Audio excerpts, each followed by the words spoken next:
3, we're live in 2, we're live in 1, we're live. Thank you so much for being here, everybody. It is a pleasure to be with you. This is our YouTube channel. My name is Drew.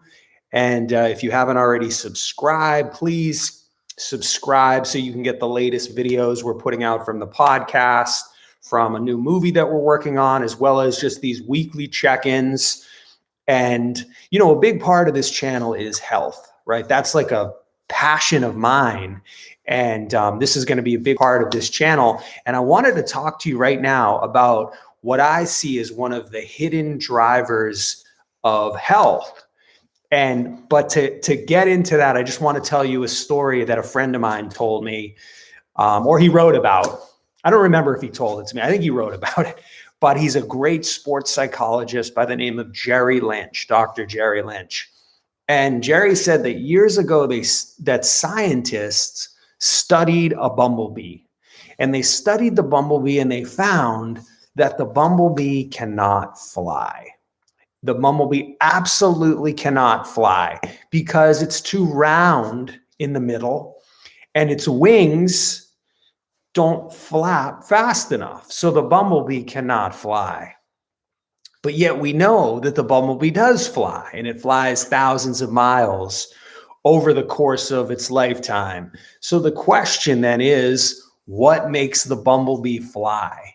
If science tells us that it can't, what makes it fly? And I think this goes back to those hidden, invisible factors that you can't measure, like maybe you can measure diet, or maybe you can measure how much exercise you did, but it's something within, and you could call it a mindset.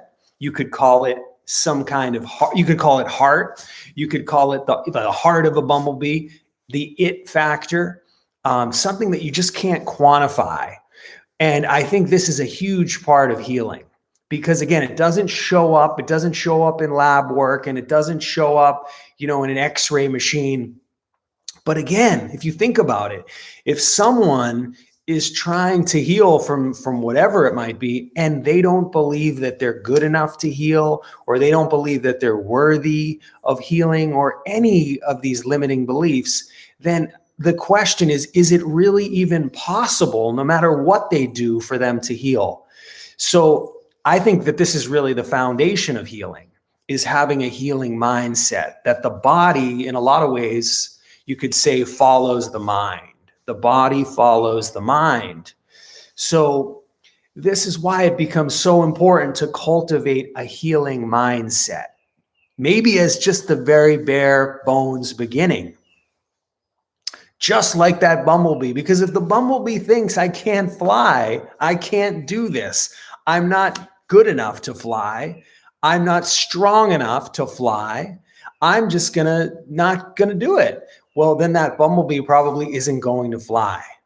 But that's not what a bumblebee believes. And so we need to have that belief as well in ourselves. So I recommend, there's 3 steps that I highly recommend for cultivating that belief, because very often, most of us, all of us even, have limiting beliefs. We all do. So I go with the acronym LAP: listen, affirm, and practice. So listen is simply to get quiet, become still, and listen to the voice that you have in your head, that you have that is a loop going on in your head, that you continually talk to yourself in this way. Is it a kind voice? Is it a voice that is empowering you? Or is it a voice that's always pulling you down? And the first step really is just to notice what the voice. In other words, if this was a friend or a person that you knew, would you want to spend time with this person? Or is this a person that you would say, no, get far away from this critical voice? So that's the first thing, is just to recognize and just to listen, right? And again, you have to turn off your devices. You have to put away, you have to stop watching the news, and you have to just listen for a period of time. So that's number 1. And then the second thing is, you got to decide what kind of voice that you're hearing. And if, very often I have found that we talk to ourselves and, it's a negative voice. So how do we turn that around? Well, so there's one way is to do affirmations, right? Just to make a statement. But another way that I have found even more effective is to turn the affirmation into a question, particularly a question beginning with why.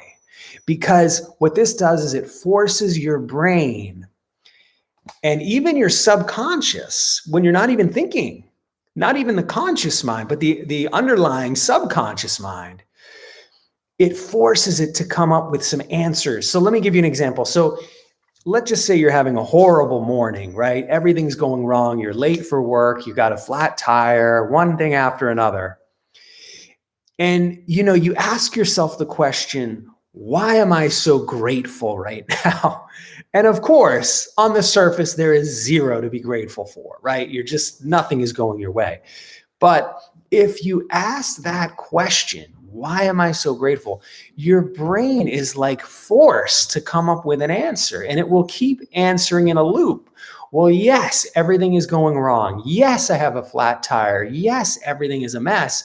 But again, that question, why am I so grateful? Why am I so grateful? And the brain will be forced to think, oh, wait a minute.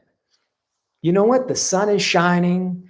I have this car that I can drive in. I got to hang out with my kid or whatever. And so those kind of why questions are really helpful for kind of redirecting a destructive, negative mindset.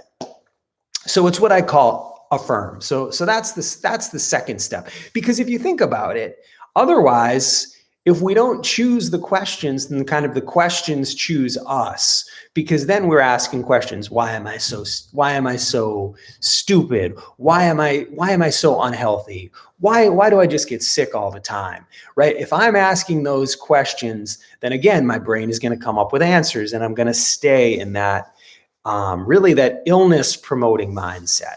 So that's number 2. And then the third step of the lap is going to be practice, because our lives are really a reflection of our practices. So what we practice on a daily basis becomes over time our life. So we want to make sure we're practicing listening, we're practicing affirming, and then we're also, we're practicing this on a daily basis. And maybe we do that while we're moving, while we're walking around, while we're out in nature, while we're breathing deeply. And that even takes it to another level. And if we can do this day after, really hour after hour, minute after minute, hour after hour, day after day, week after week, month after month, then things begin to change. Again, remember, you are what you practice. So think of it again, it comes back to your lap. Think of that again, acronym, LAP. Okay, this is what I got to do. Listen, affirm with a good question, and practice. And this is, I think, over time, you can turn maybe a negative illness promoting mindset to a healing mindset if you are willing to put in the time and the practice. And then there are other great techniques that you can use to get at the subconscious. If you just find that the subconscious is really pulling you down, the ones that I found really helpful is the tapping techniques, EFT or MTT, meridian tapping technique. Bruce Lipton talks a lot about using hypnosis, like right before you go to sleep, listening to a tape, because you're in that, your brain waves are in that more receptive state. You're not going to fight it. So you're more likely to, your subconscious is more likely to take it in.